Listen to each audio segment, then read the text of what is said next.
এখন গাঁৱত ৰোহিণী নামৰ এগৰাকী ছোৱালী আছিল। ৰোহিণীৰ অতি কম বয়সত মাকৰ মৃত্যু হৈছিল। মাকৰ মৃত্যুৰ পিছত ৰোহিণীৰ দেউতাকে দ্বিতীয় বিবাহ কৰায়। ৰোহিণীৰ মাহীমাক ৰোহিণীক বিভিন্ন কাৰণত গালি পাৰি থাকে আৰু ঘৰৰ সকলোবোৰ কাম ৰোহিণীক কৰিবলৈ দিয়া হয়। আৰে আজি ৰাতিপুৱা শাৰী পোৱাত মোৰ বহুত দেৰি হৈ গ'ল। পানী লৈ যোৱাৰ আগত যদি মাহীমাই শাৰী পায় তেতিয়াহ'লেতো বহুত গালি পাৰিব মোক। কি হৈছে ৰোহিণী? আজিতো তোৰ বহুত দেৰি হ'ল। অইন দিনা মোতকৈ আগত তই আহিবা। সেইবিলাক বাদ দে, মই এতিয়া তোৰ কলহৰ পৰা পানী লৈ যাওঁ। মাহীমাই শুই নুঠাৰ আগত মই ঘৰ যাই পাব লাগিব। নাজানো তই মাহীমাক কিয় ভয় কৰ। মই তোৰ জেগাত থকাহেঁতেন ময়ো মনে মনে নাথাকিলোহেঁতেন। এতিয়া যা তই। কোৱাটো চবেই ক'ব পাৰি। ঠিক আছে, মই এতিয়া যাওঁ দিয়া। মই যাই পোৱাৰ আগত যদি মাহীমাই শাৰী পাই যায় তেতিয়াহ'লে মোৰ কাৰণে বহুত বেয়া হ'ব। এনেদৰে ভাবি ভাবি ৰোহিণীয়ে ঘৰ পালে। কি হৈছে? আজি পানী অনাত ইমান দেৰি কিয় তোৰ? তোৰ কাৰণে মই 1 ঘণ্টা ৰখি আছোঁ। ক'ত কথা পাতি আছিলি? মা, আজি মোৰ সাৰ পোৱাত দেৰি হৈ গৈছিল, সেইবাবে দেৰি হৈ গ'ল। আপুনি চিন্তা নকৰিব, 10 মিনিট অপেক্ষা কৰক, মই আপোনালৈকে চাহ বনাই আনিছোঁ।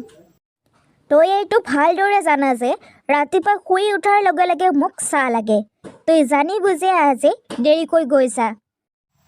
নহয় মা, মই সঁচাকৈ আজি শাৰী পোৱাত দেৰি হৈ গৈছিল।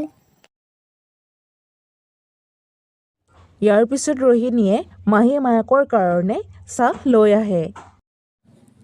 কালি ৰাতিৰ বহুখিনি ভাত ৰৈছে, সেইখিনি খাই গোটেই ঘৰটো মুচিবি। কালি উৎসৱৰ আগত ঘৰ নুমুচিলে ভাল নালাগে। কিন্তু মা, মই কালিচোন ঘৰ মুচিছিলোঁ আৰু ঘৰটো চাফা হৈও আছে। গতিকে মই অহা সপ্তাহত পুনৰ ঘৰটো মুচিম দিয়ক। তই মোক উল্টাকৈ কৈছা। তই নাজানা উৎসৱৰ আগত ঘৰ মুচিব লাগে বুলি? 1 ঘণ্টাত সম্পূৰ্ণ কাম হ'ব লাগিব। ইয়াৰ পিছত ৰোহিণী মনে মনে ঘৰৰ ভিতৰলৈ গুচি যায়। প্ৰতিদিনে তাইক কেলৈ ইমান কষ্ট দিয়া? অকণমান কাম নিজেতো কৰিব পাৰা। ঘৰৰ সকলোবোৰ কাম তুমি তাইৰ দ্বাৰাই কৰা।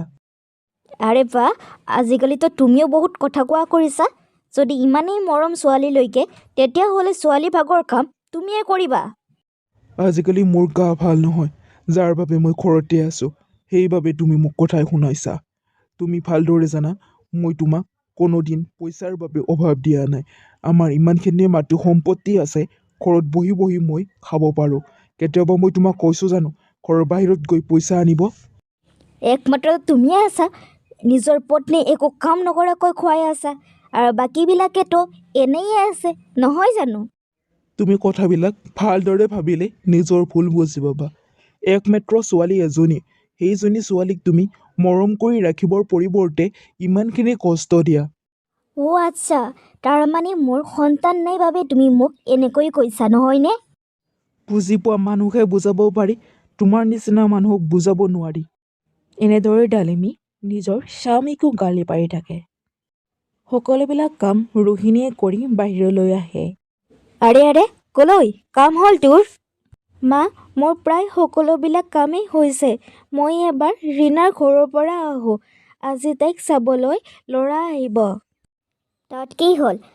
ৰীণাক চাবলৈ ল'ৰা আহিব, তোক নহয়। তই তাত যাই কি কৰিবি? কোনো প্ৰয়োজন নাই। ঘৰত ইমানবোৰ কাম আছে, কাম কৰ গৈ। হে ভগৱান, এনেদৰে আৰু কিমান দিন? সকলোবোৰ কাম ময়ে কৰোঁ, তথাপিতো সকলোবোৰ গালিও মই শুনিব লাগে। এনেকৈ আৰু কিমান দিন?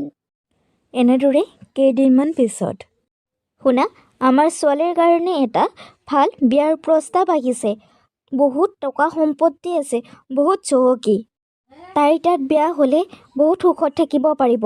টকা পইচাৰ কোনো ধৰণৰ অভাৱ নাপাব। সেইবিলাক ঠিকে আছে, কিন্তু ল'ৰাটো ক'ৰ? আমাৰ ইয়াৰতো এনেকুৱা ল'ৰা নাই। ল'ৰাটো আমাৰ ইয়াৰে, নাম ৰমেন। ৰমেন? অ' আচ্ছা, কিন্তু ৰমেনৰ টকা পইচা আছে, ধন সম্পত্তি আছে ঠিকেই, কিন্তু সি বেমাৰী। কোনদিনা মৃত্যু হয় তাৰ কোনো ঠিক নাই। এনেকুৱা ল'ৰাৰ লগত মই মোৰ ছোৱালীক বিয়া কেতিয়াও নিদিওঁ। ৰমেনৰ বহুত টকা সম্পত্তি আছে। বেমাৰী হ'লে কি হ'ল? তাই তাত সুখত থাকিব পাৰিব। আনফালে এই সকলোবোৰ কথা ৰোহিণী শুনি আছিল। হে ভগৱান, এনেকুৱা মোৰ লগতে কিয় হয় বাৰু? ইমানখিনি কষ্ট মই কেলেই পাইছোঁ? এনেকুৱা ল'ৰা এজনৰ লগত বিয়া হোৱাৰ আগত মই মোৰ মৃত্যু হোৱাটোৱে ঠিকে আছে। আজি ইয়াতে মই নিজে আত্মহত্যা কৰিম। ঠিক আছে, এনেকুৱা ল'ৰাৰ লগত বিয়া হোৱাৰ আগত মই নিজেই মৃত্যু হোৱাই ভাল হ'ব। ইয়াৰ পিছত ৰোহিণী আত্মহত্যা কৰিবৰ বাবে জংঘললৈ ওলাই যায়। ৰোহিণী, অ' ৰোহিণী, কোন আছে বাৰু? অকলে কলৈ গৈ আছা? কোননো? সন্মুখত আহক। প্ৰথমে মোৰ প্ৰশ্নৰ উত্তৰ দে। মই আত্মহত্যা কৰিবৰ বাবে গৈ আছোঁ। কিন্তু কিয়? আপুনি মোৰ সন্মুখত আহক, তেতিয়াহে মই ক'ম। এতিয়া ক। প্ৰথমে আপুনি কওক, আপুনি কোন?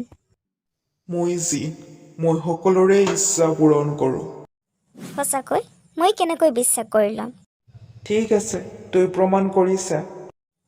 ঠিক আছে, মোক তেতিয়াহ'লে এটা আম আনি দে। আৰে বাহ, সঁচাকৈয়ে আম আহি গ'ল। এতিয়া ক, তোৰ কি অসুবিধা হৈছে? মোক মাহী মায়ে বহুত কষ্ট দিয়ে। ঘৰৰ সকলোবোৰ কাম মোৰ দ্বাৰা কৰে। ইয়াৰ উপৰিও এতিয়া এটা অসুখী ল'ৰাৰ সৈতে মোক বিয়া দিব ওলাইছে। এনেকুৱা জীৱন জীয়াই থকাতকৈ মৰি যোৱাই ভাল।